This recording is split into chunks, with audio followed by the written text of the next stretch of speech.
Tiga watak dalam Bobo Boy paling kuat berdasarkan sains yang diterangkan oleh Abang Ajar. Nombor 1, pasti mengejutkan anda. Ketiga, Yaya. Yaya merupakan rakan baik Bobo Boy yang suka masak biskut yang keras dan memaksa kawannya makan. Yaya memiliki kuasa mengawal graviti yang membolehkan dia mengangkat objek yang berat, terbang, menekan musuh dan meningkatkan kekuatan serangan fizikal. Kedua, Bobo Boy Solar. Bobo Boy Solar adalah elemen tunggal yang paling kuat kerana kuasa serangannya yang fokus dan mampu memusnahkan.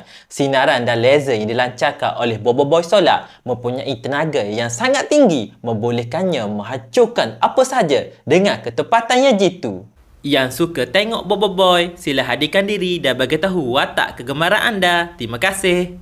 Pertama, Gopal. Walaupun watak Gopal nampak seperti watak yang lucu dan penakut, sebenarnya kuasa Gopal bukan sekadar menukar objek jadi makanan, tetapi dia sebenarnya mampu memanipulasi struktur asal sesuatu objek. Jika dia boleh tukar batu jadi biskut, secara teorinya dia boleh tukar apa sahaja termasuk musuh menjadi makanan. Kuasa Gopal sangat bergantung pada daya imajinasi dan keyakinan dirinya. Bayangkan jika dia berani dan berimajinasi luas, dia mampu mencipta pelbagai benda tanpa had, seperti bom yang lebih kuat daripada bom nuklear.